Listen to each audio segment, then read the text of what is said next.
Hi welcome to Kiran TV news. Delhi Jantar Mantar దగ్గర ఏదైతే protest జరుగుతుందో అక్కడ దేశంలో ఉన్నటువంటి లంగలు దొంగలు అందరూ ఆడదచ్చారేమో అనిపించింది. ఎందుకంటే అక్కడ చూస్తుంటే పరమ చెత్త, దేశంలో చెత్త చెదారం పని పాట లేనటువంటి పనికి మాలిన వెధవలందరూ కూడా ఈ ప్రొటెస్ట్కి మద్దతు పలుకుతున్నారు. ఎక్కడ లేని దొంగలు రౌడీలు అందరూ కూడా ఇక్కడికే వచ్చి చేరారని చాలా క్లియర్గా కనిపిస్తుంది. ఇదిగోండి, ఇక్కడ జంతర్ మంతర్లో కొనసాగుతున్నటువంటి విద్యార్థుల ఉద్యమానికి మద్దతుగా Uttarakhand police constable share Singh తన రాజీనామా పత్రాన్ని అభిజిత్ దీప్తేకు అందజేశాడట. ఆడిగిస్తే ఉపయోగం ఉంది చెప్పండి? ఆ కాకరోజు గడికిస్తే ఏం ఉపయోగం? తీసుకెళ్లి పై అధికారులకు ఇవ్వాలి. అబ్బో, అసలు నిజంగానే ఆ ప్రొటెస్ట్కి అంత గొప్పగా వచ్చేసింది కాబట్టి ఈయన గారి తీసుకెళ్ళిపోయి ఆ రాజీనామా, ఆయన ఉద్యోగాన్ని కూడా వదిలేసి ఆయన సర్వీస్ మొత్తాన్ని త్యాగం చేసి అంటే ప్రభుత్వానికి వ్యతిరేకంగా పనిచేయాలని నిర్ణయం తీసుకున్నట్టుగా ఇక్కడ కనిపించేస్తుంది. సరే, ఇదిలో నిజం ఎంత ఉంది అని చెప్పి ఈ ఛానల్ వాళ్ళు చెప్పింది కూడా నిజమేనేమో అని అనుకునేటువంటి పరిస్థితి ఉంది. ఇక్కడ ఒక వీడియో చూపిస్తాను. కమెంట్ రూపంలో చాలామంది ఇప్పటికే తెలియజేస్తున్నారు, కానీ అసలు ఉత్తరాఖండ్ పోలీస్ డిపార్ట్మెంట్ ఏమంటుందో మీరు ఒకసారి చూడాలి. అభిజిత్ దీప్తే అక్కడ అతని స్టేజ్ మీద తీసుకొచ్చి పెద్ద పెద్ద స్లోగన్స్ ఇచ్చాడు. ఒకసారి చూపించారు. उत्तराखंड पुलिस से इस्तीफा देकर हवाई मूवमेंट में शामिल हुआ। कांस्टेबल शेर सिंह का आपराधिक इतिहास रहा है। 15/9/2025 को इसको गिरफ्तार करके जेल भेजा गया था। ये कई महीने जेल में रहा और वर्तमान में बेल पर बाहर था. ఒకసారి అభిజిత్ దీప్తే ఏం చెప్తున్నాడో చూడండి. ఆ కానిస్టేబుల్ పక్కన పెట్టుకుని రాజీనామా పత్రాన్ని అతనికి అందజేశాడు కదా. చెప్పిన తర్వాత ఆయన ఏం చెప్తున్నాడో చూడండి. शेर सिंह जी उत्तराखंड पुलिस से इस्तीफा देकर हवाई मूवमेंट में शामिल हुआ।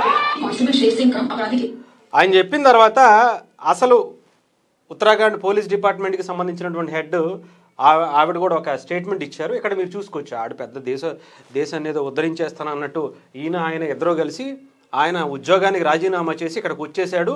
ఇంకా చూసుకోండి మనకి మద్దతు ఎంత ఏ రేంజ్లో ఉందో అని చెప్పి ఆ కానిస్టేబుల్ని అక్కడ స్టేజ్ మీద కూర్చోబెట్టి మాట్లాడుతున్నారు. సరే, ఇక్కడ అసలు జరిగింది ఏంటనేది కూడా మనం తెలుసుకోవాలిగా. ఇక్కడ ఇదిగోండి. कांस्टेबल शेर सिंह का आपराधिक इतिहास रहा है। 15/9/2025 को इसको गिरफ्तार करके जेल भेजा गया था। ये कई महीने जेल में रहा. ఇతను 2025లోనే ఏదో నేరం చేసి, అంటే ల్యాండ్ కబ్జాలకు సంబంధించినటువంటి దాంట్లో ఆ నేరానికి సంబంధించి శిక్ష కూడా పడింది.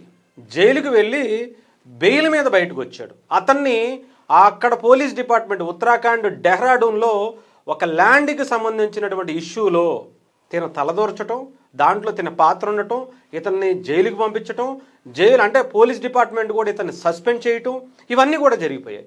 జనవరిలో ఇతను బయటకు వచ్చాడట. జనవరిలో బయటకు వచ్చి బెయిల్ మీద బయటకు వచ్చి ఇప్పుడు ఇక్కడికి వచ్చి నేను రాజీనామా చేస్తానని ఏదో బిల్డప్.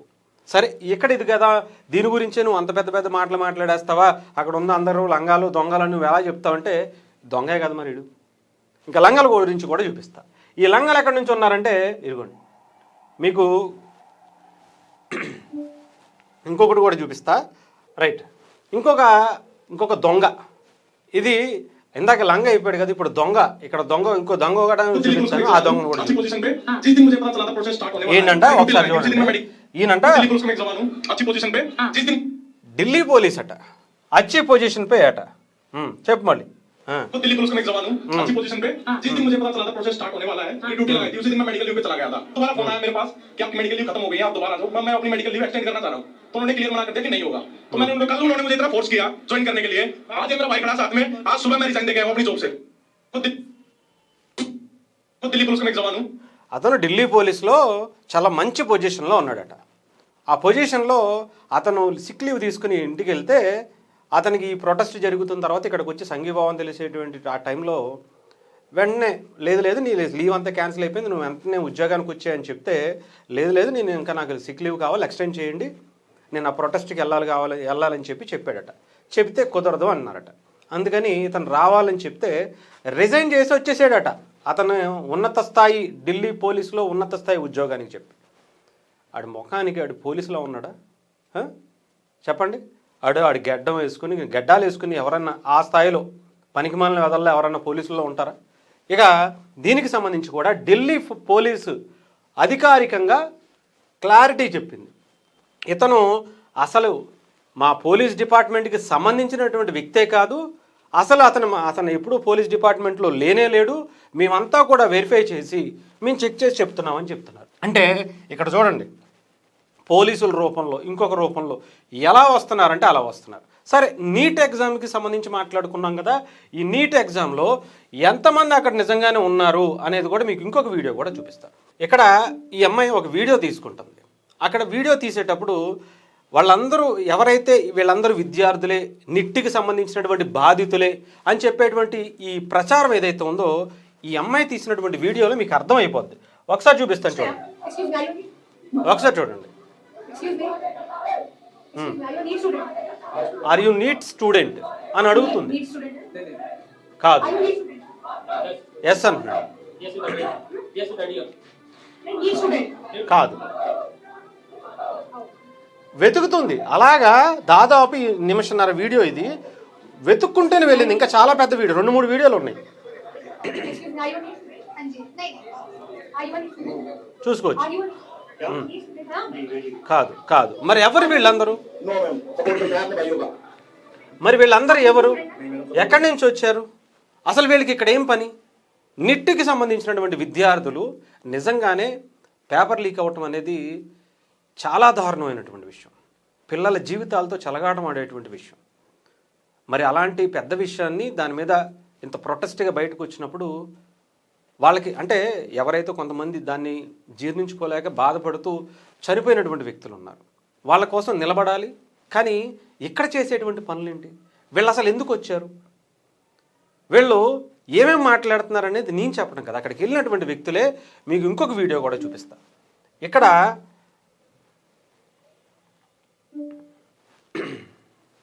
ఇగోండి, ఈ అమ్మాయి చెప్తుంది వినండి. అక్కడ ఏం జరుగుతుంది, ఏం చేశారు వీళ్ళందరూ అనేది ఇంకొక ఈ వీడియోలో కూడా ఈ అమ్మాయి చెప్తుంది. అక్కడ లైవ్ లో జరిగింది. నేను చెప్పేది स्लोगन लिखे हुए देख सकते हैं, कुछ स्लोगन तो ऐसे हैं जो मैं शायद आपको इस प्लेटफॉर्म पर, इस कैमरा पे दिखा भी नहीं सकती.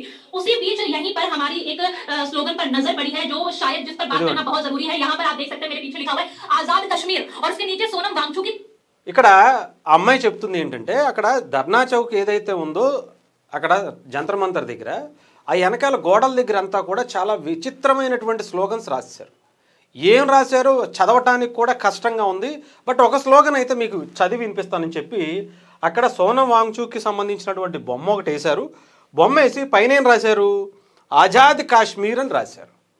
ఇక్కడ నిట్టికి సంబంధించి విద్యార్థులు వాళ్ళ బలిదానాల తర్వాత జరుగుతున్నటువంటి ప్రొటెస్ట్కి వాళ్ళకి న్యాయం జరగాలి, ఇలాంటి తప్పిదం ఇంకోసారి జరగకూడదు అనేటువంటి దాని మీద జరుగుతుంటే ఇదేంటి ఇక్కడ ఆజాద్ కాశ్మీర్ ఏంటి, హిందువుల్ని తిట్టడం ఏంటి? నేను ఇవి కాదు ఇంకా చూపిస్తాను. నేను ఇది ఒకటే చూపించేసి మీకు మిమ్మల్ని ఏదో నమ్మించేటువంటి ప్రయత్నం కాదు, చాలా చూపిస్తా. ఇలా అక్కడ ఉన్నంతా కూడా దొంగలు లంగలే. ఇదిగో ఇక్కడ వేరే వాళ్ళ గురించి కాదు, ఒక తెలుగు అబ్బాయి అక్కడికి వెళ్ళి ఏం మాట్లాడుతున్నాడో మీరు ఒక్కసారి వినండి. అతను కూడా నాకు తెలిసి యూట్యూబర్ అనుకుంటా, అక్కడికి వెళ్ళాడు, సంఘీభావం తెలిపాడు ఫస్ట్ రోజు. Bro, this is an awesome experience. Nothing expect చేయలేదు, ఈ చాలా మొత్తం అందరూ వస్తున్నాం కానీ ఇక్కడ ఇది ప్రొటెస్ట్ కాదు bro, it's like kind of celebration and sowing unity and strength together. ఒక ఫస్ట్ రోజు వెళ్ళినప్పుడు అక్కడ ఉండేటువంటి ఆ స్పిరిట్ చూసి నిజంగానే ఫస్ట్ రోజు చాలా హుందాగా జరిగింది. ఫస్ట్ రోజు ఏంటి, ఏదైతే లాఠీ చార్జ్ జరిగే వరకు కూడా చాలా హుందాగానే జరిగింది. బట్ కాకపోతే తర్వాత వేరే క్షుద్రశక్తులు అందరూ దీంట్లో ఇంక్లూడ్ అయిపోయారని చెప్పి నేను చెప్పడం కాదు. ఈ అబ్బాయి ఏ నోటితో అయితే ఆ అబ్బాయి పొగిడాడో, తెలుగు వాళ్ళే, పక్కన వాళ్ళు కూడా కాదు, తెలుగు అతనే చాలా క్లియర్ గా చెప్తున్నాడు. ఒకసారి వినండి. ఒక సైడ్ కంటిన్యూస్ గా మెడికల్ క్యాంపెయిన్ రన్ అవుతుంది and women hygiene system run అవుతుంది అండ్ ఇంకో సైడ్ ఒక బ్యాచ్ మొత్తం కంటిన్యూస్ గా క్లీన్ చేస్తూనే ఉన్నారు ఎక్కడ ఏదైతే ట్రాష్ పడుతుందో అదంతా. నెక్స్ట్ వచ్చేది ఇదిగోండి, ఇప్పుడు నెక్స్ట్ అయితే పోయే కాలం దగ్గరనే పడ్డా చెప్తున్నా. స్టార్ట్స్ ఉండే ఇప్పుడు చిల్లర అవగాహన మొత్తం అందరూ జాయిన్ అయిపోయారు దీంట్లో. మొత్తం ఇన్స్టాగ్రామ్ ఫేమ్ కోసం, వీడియోల కోసం, వైరల్ అవడం కోసం, లేకపోతే టైం పాస్ కోసం వస్తున్నారు. పనికి రాని స్లోగన్స్, రిలీజియన్స్ తీయడము, లేకపోతే మొత్తం అంతా బూతులు మాట్లాడడం, మొత్తం రెచ్చగొట్టి అన్ని చేయడము, పోలీసులు గెలకడము, ఇవన్నీ కూడా ఇందాక ఒక రిపోర్ట్ వచ్చింది టీవీ భారత వర్షాలు లేకపోతే ఎవరో అయితే బట్ సూపర్ అయింది, రేజ్ అయినారు. మొత్తం గుంజుకొచ్చి మొత్తం అంతా ఆగమాగం అవుతుంటే జస్ట్ మిస్ ఒక సీరియస్ ప్రాబ్లమ్ ఈ ప్రొటెస్ట్ కి వాళ్ళని శివం కార్డు పడిపోతుండే. బట్ కొంతమంది సెన్సిబుల్ పీపుల్ మళ్ళీ కావాలంటే మళ్ళీ వినిపిస్తాను చూడండి. దీంట్లో మొత్తం ఇన్స్టాగ్రామ్ ఫేమ్ కోసం, వీడియోల కోసం, వైరల్ అవడం కోసం, లేకపోతే టైం పాస్ కోసం వస్తున్నారు. పనికి రాని స్లోగన్స్, రిలీజియన్స్ తీయడము, లేకపోతే మొత్తం అంతా బూతులు మాట్లాడు. అర్థమైందా? ఇవన్నీ పక్కన పెడితే మీకు ఇంకా వేరే కూడా చూపిస్తా. ఇక్కడ ఇది చూడండి, దీని అర్థం ఏంటో మీకు అర్థమవుతుంది. ఇది కూడా చూసిన తర్వాత ఇక్కడ ఇది ఒక వీడియో చూపిస్తాను చూడండి. ఇక్కడ ఏం చేస్తున్నాడు తెలిసేవాడు, నేను చెప్పేది కాదు, వాడు గంజాయి తాగుతున్నాడు. ఆ ప్రొటెస్ట్ ఏంటి, ఇక్కడ వీళ్ళు చేసేది ఏంటి, అసలు వీళ్ళంతా ఎవరు, ఎక్కడి నుంచి వచ్చారు అంటే దేశాన్ని విచ్ఛిన్నం చేయటం కోసం ప్రతినిత్యం తప్పించేటువంటి కొంతమంది వ్యక్తులు ఉంటారు కదా, వాళ్ళు ఇంకొంతమందిని రెచ్చగొట్టి, లైక్ ప్రకాష్ రాజ్, ఎస్ అతనే ఎగ్జాంపుల్గా చెప్తా. ఎందుకంటే కాసుకుని కూర్చుంటాడు, హిందుత్వం మీద ఎప్పుడు విషం చిమ్ముదామా, ఈ దేశాన్ని ఎప్పుడు విభజిద్దామా, కులాల మధ్య, మతాల మధ్య, ప్రాంతాల మధ్య ఎప్పుడు చిచ్చు పెడదామా అని కోతికాడ నక్కల కాసు కూర్చున్నట్టు కూర్చుంటాడు ఆయన. అదే పని నిజంగా చెప్పాలంటే ప్రకాష్ రాజ్ వెళ్ళేంత వరకు అక్కడ చాలా ప్రశాంతంగానే జరిగింది. ప్రకాష్ రాజ్ లాంటి వెళ్ళి వాళ్ళ వ్యక్తులు ఎవరైతే వెళ్ళారో అల్లాని తీసుకొస్తున్నారు, రాముడిని తిడుతున్నారు, అల్లా గొప్పోడు అంటున్నారు. మీకు కొన్ని స్లోగన్స్ కూడా చెప్పడం కాదు, వినిపిస్తాను, చాలా ఉన్నాయి, అన్నీ చూపించలేను కాబట్టి కొన్ని వరకు మీకు చూపిస్తాను. ఇక్కడ రైట్ धर्मेंद्र प्रधान का इस्तीफे का, लेकिन अब यहाँ पर आजादी की बातें हो रही हैं, यहाँ पर धार्मिक भावनाओं से नहीं जपेगा। वो कुणाल कामरा आया था, उसने क्या कहा, सीता के पति का, फिर एक अरुंधति रॉय आई थी, उसने वही जिसने कश्मीर को भारत का हिस्सा नहीं बताया था, और भी ऐसे कई लोग आए थे जिन्होंने प्रोटेस्ट को पूरी तरीके से खराब कर दिया। और यही कारण है कि मैं इस प्रोटेस्ट का हिस्सा बिल्कुल भी नहीं हूँ, क्योंकि जब बात देश की आती है तो कहीं ना कहीं सरकार से हम लड़ सकते हैं। అంటే ఇక్కడ ఏ రకంగా తయారైపోయారు అనేది ప్రత్యేకించి చెప్పాల్సిన ఈ అమ్మాయి చూడండి ఏం उन చెప్తుంది. लोगों का ये प्लान था कि जो कुर्ता मैंने पहना है वो फट जाए, बार बार उनका हाथ मेरे कुर्ते पर ऐसे అమ్మాయి అక్కడికి వెళితే ఆ అమ్మాయిని ఆ కుర్తాని చింపేయడానికి ప్రయత్నించారంట में కొంతమంది. नहीं आ रहा था, और वो बस सब लोग अजीब तरह का वहाँ पे शोर मचाया जा रहा था, शोर मचाया जा रहा था। और ఇంకా చాలా ఉన్నాయి, ఇలా చెప్పుకుంటూ పోతే ఓ కొన్ని వందలు వస్తున్నాయి వీడియోలు, వందలే, ఒకటి రెండు కూడా కాదు. ఇదిగోండి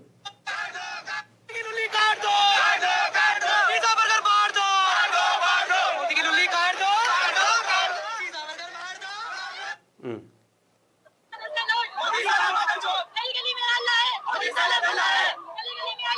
గల్లీ గల్లీ మే అల్లా హే, ఇంకా చెప్పడానికి అదే చెప్తుంది, ఒకసారి వినండి.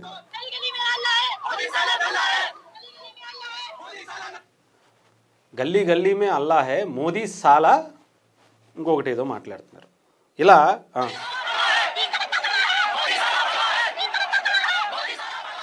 ఇవి స్లోగన్స్.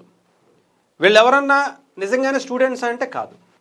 20 లక్షల మంది ఇప్పటికే దాని మీద రాశారు, ఎగ్జామ్స్ రిజల్ట్స్ కూడా వచ్చేసినాయి, ఎవరికి వాళ్ళు కొంతమంది సెలబ్రేషన్స్లో ఉన్నారు. మరి వీళ్ళందరూ ఎవరు అంటే కేవలం ఈ దేశాన్ని విచ్ఛిన్నం చేయడం కోసం ఎవరైతే కాసు కూర్చున్నారో ఒక వర్గాన్ని రెచ్చగొట్టి అక్కడ తీసుకొచ్చారు అంతే, ఇంకొకటి లేదు.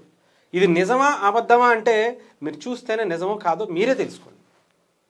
ఎంత దారుణమైనటువంటివి, ఎంత దారుణమైనటువంటి. నేను ఇంకొకటి మీకు పోలీస్ డిపార్ట్మెంట్కి సంబంధించి మాట్లాడే ఒక వీడియో చూపిస్తాను. नोटिस किया है कि सोशल मीडिया में कुछ मिस इन्फॉर्मेशन फैलाने की कोशिश की जा रही है। अभी तक 400 से ज्यादा Pakistani social media handles identify किए जा चुके हैं जो इस सिचुएशन का फायदा उठाते हुए फेक कंटेंट और र्यूमर स्प्रेड कर रहे हैं।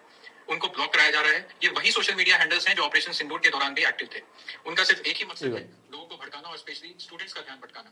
मेरी आपसे अपील है कि ఏంటంటే ఈ వీడియో సారాంశం ఏంటంటే దాదాపు 480కి పైగా సోషల్ మీడియా ప్లాట్ఫామ్స్ నుంచి పాకిస్తాన్ నుంచి ఆపరేట్ చేస్తున్నారట. అది కూడా ఎంత దారుణంగా అనుకున్నారు. ఇండియాలోని రీజనల్ లాంగ్వేజెస్లు తెలుగు, తమిళ్, కన్నడం, మలయాళం ఇంకా అనేక భాషల్లో ఏ భాషలు అయితే ఎక్కువగా ఉంటాయో ఆ భాషల్లో కొంత ఈ సోషల్ మీడియా పేజీలను పెట్టి, ఇన్స్టాగ్రామ్ పేజీలను పెట్టి వాటిలో ఇలా ఇష్టం వచ్చినట్టు అక్కడ ఏదో ఫొటోస్ మాఫింగ్స్, వీడియోస్ మాఫింగ్స్ చేసి అక్కడ ఏదో జరిగిపోతుంది, అక్కడ ఏదో అయిపోతుంది అంతా కూడా ఒక ఏఐ జనరేటెడ్ వీడియోస్ని, ఏఐ జనరేటెడ్ ఫొటోస్ని తీసుకొచ్చి జాయిన్ చేసి ఉద్రిక్తత రెచ్చగొట్టేటువంటి విధంగా చాలా పోస్టులు పెడుతున్నటువంటి పరిస్థితి. ఎక్కడి నుంచి? పాకిస్తాన్ నుంచి ఆపరేట్ చేస్తున్నారు. ఏవైతే ఉన్నాయి ఈ ప్లాట్ఫామ్స్లో వీళ్ళు నడిపేటువంటి వెబ్సైట్లు, పేజీలు, లేదంటే ఈ సోషల్ మీడియా హ్యాండిల్స్ ఇవన్నీ గతంలో ఆపరేషన్ సింధూర్ అప్పుడు ఇలాగే లేనివి ఉన్నట్టు, ఉన్నవి లేనట్టు ఒక అబద్ధపు ప్రచారాలని, ఒక సోషల్ మీడియాలో రెచ్చగొట్టేటువంటి వీడియోల్ని, కంటెంట్ని వీళ్ళు పోస్ట్ చేసినటువంటి పరిస్థితి. వాటన్నిటినీ కూడా ఇప్పుడు ఇండియన్ పోలీస్ అంతా కూడా చాలా క్లియర్గా క్లోజ్ చేశారు. ఇండియాలో అవి ఓపెన్ కాకుండా చాలా, అంటే 480 గుర్తించింది, ఇంకా చాలా ఉన్నాయి. ఇంకా పక్కన పెడితే నేను ఇంకొక న్యూస్ కూడా ఇప్పుడే చదివాను, అదే దాని గురించి తర్వాత చదువుతాను. ముఖ్యంగా నేను దాని గురించి మీకు ఒకటి చెప్తాను. ఢిల్లీలో జరిగినటువంటి 20వ తారీఖు ఏదైతే ప్రొటెస్ట్ జరిగిందో ఢిల్లీలో ఏదైతే జూలై 20వ తారీఖు ఏదైతే లాఠీ చార్జ్ జరిగిందో ఆ లాఠీ చార్జ్కి సంబంధించి దాదాపు ఫేషియల్ రికగ్నైజేషన్కి సంబంధించినటువంటి సిస్టము ఒక పని 2-3 రోజుల నుంచి అదే పనిలో ఉన్నారు ఢిల్లీ పోలీసులు. దాంట్లో 2,000 మంది గుర్తించారట. 2,000 మందిని గుర్తించారట. అంటే ఎక్కువ మందే ఉన్నారు, మిగతా వాళ్ళు చాలామంది ఉన్నారు. దాంట్లో 2,000 మందికి పైగా వాళ్ళని గుర్తించినటువంటి వ్యక్తుల్లో 2,000 మంది దాదాపు క్రిమినల్ రికార్డులో ఉన్నటువంటి వ్యక్తులే. దాంట్లో ఎక్కువగా 450 మందికి పైగా రౌడీ షీటర్లు ఉండేటువంటి వాళ్ళని రౌడీ షీటర్లుగా ఉండేటువంటి వ్యక్తుల్ని గుర్తించారట. ఇంకా ఆలోచించండి, ఎక్కడి నుంచి వచ్చారు వీళ్ళు, ఏ స్థాయి నుంచి వచ్చారు, ఏ ఏరియాల నుంచి వచ్చారు, బీహార్ కావచ్చు, ఎక్కడెక్కడి నుంచో కావచ్చు, వాళ్ళు అక్కడికి ఎందుకు వచ్చారు, ఏం చెయ్యాలని వచ్చారు, దీని వెనకాల చాలా పెద్ద ఎజెండా ఉంది. ఈ కాక్రోచ్ అనేటువంటిది అసలు సిసలైంది కాదు. ఇది వీళ్ళు స్టూడెంట్స్ పేరు చెప్పుకుని, అంటే శవాల మీద చిల్లరేరుకునేటువంటి బ్యాచ్ ఉంటారు చూసారా, అలా అక్కడ కుటుంబాలు, అక్కడ స్టూడెంట్స్ చనిపోయి ఆ కుటుంబాలు బాధపడుతుంటే ఆ కుటుంబాల పేరు చెప్పి, ఆ పిల్లల పేరు చెప్పి, ఆ నీటికి సంబంధించినటువంటి ఆ ఎగ్జామ్ పేరు చెప్పి, ఇలాంటి సైకోలు, ఇలాంటి అనేక దరిద్రమైనటువంటి బ్యాచ్ అందరూ కూడా, లంగలందరూ కూడా, దొంగలందరూ కూడా అక్కడ జాయిన్ అయ్యారు. ఇప్పుడు చెప్పండి, వీళ్ళందరూ లంగలు కాదా, దొంగలు కాదా? ఈ దేశాన్ని విచ్ఛిన్నం చేయడం కోసం ఎంత పని, అంటే ఈ దేశంలో ఇంతమంది ఉన్నారా అనుకునేటువంటి పరిస్థితి ఉంటుంది. ఎందుకంటే వీళ్ళు ఒక అవకాశం కోసం వెయిట్ చేస్తున్నారు 12 సంవత్సరాల నుంచి. మోదీ ప్రభుత్వం ఎప్పుడైతే వచ్చిందో, ఈ దేశం ఎప్పుడైతే డెవలపింగ్ మొదలైందో, అనేక రోడ్లు, అనేక కంపెనీలు, జీడిపి కావచ్చు, దేశాల్లో కూడా భారతదేశానికి పెరుగుతున్నటువంటి ఆ పేరు, ప్రఖ్యాతులు, ప్రతిష్టలు మాటల్లో చెప్పలేని. ఇవన్నీ కూడా పక్కన ఉన్నటువంటి పాకిస్తాన్కి నచ్చట్ల, ఈ పక్కన ఉన్నటువంటి బంగ్లాదేశ్కి నచ్చట్ల. ఏదో ఒక రకంగా ఈ దేశాన్ని కూలదోసేయాలి, ఈ దేశాన్ని అభివృద్ధి నుంచి ఆపాలి. ఇదే ఒక కంకణం కట్టుకుని పనిచేస్తున్నటువంటి వాళ్ళందరూ కూడా ఇక్కడ ఉండేటువంటి కొంతమందిని రెచ్చగొట్టి ఇలాంటి ప్రొటెస్ట్లకి ఆద్యం పోస్తున్నటువంటి పరిస్థితి కనిపిస్తుంది.